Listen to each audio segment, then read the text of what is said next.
I'm here today to discuss the kind of building a safer future and what that means in terms of kind of where I come from as PM and EA and practically how we do it day in, day out. From the practice briefing, the Birmingham Housing that I presented today, I guess the key elements I wanted to try and convey to clients really was to look at how they're going to be procuring moving forward in light of the new regulatory reform. The takeaways from that is there's going to be a new design gateway process that's going to be fed into the regulatory reform, and that will also link to BIM and information modelling that will support that. I guess as an industry we tend to pigeonhole ourselves into our various disciplines, and that obviously this new regulatory reform and BIM seeks to kind of combine that and ensure that we act a little bit more collaboratively across all disciplines. What we need to do is trying to instill a lot more design and client-led design up front to ensure that quality is maintained early on.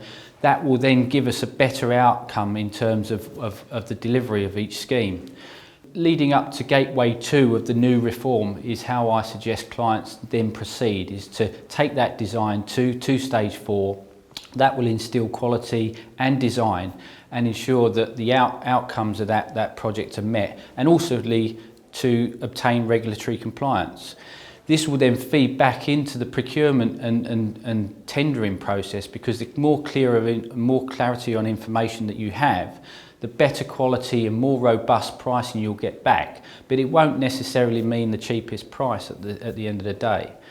Clients now have a greater responsibility underneath the new reforms. Clients are going to consider the capability of their principal contractors and their supply chains. Frameworks will need to ensure and require proof of capability from their contractors. Having a client-led early on intervention in terms of design will also enable the clients to innovate collaboratively in a safe environment, so as we can avoid those mistakes that have happened in the past. And I think that once we've understood exactly what we want at the end of the job, we can then deliver a roadmap in terms of the BIM outputs throughout the design process. And just lastly, a kind of thought thing, the Internet of Things is a word that's coming about. It's about making buildings more automated.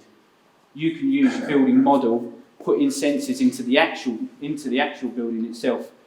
Start reading that data, making your asset work for you in terms of energy, sustainability and maintenance.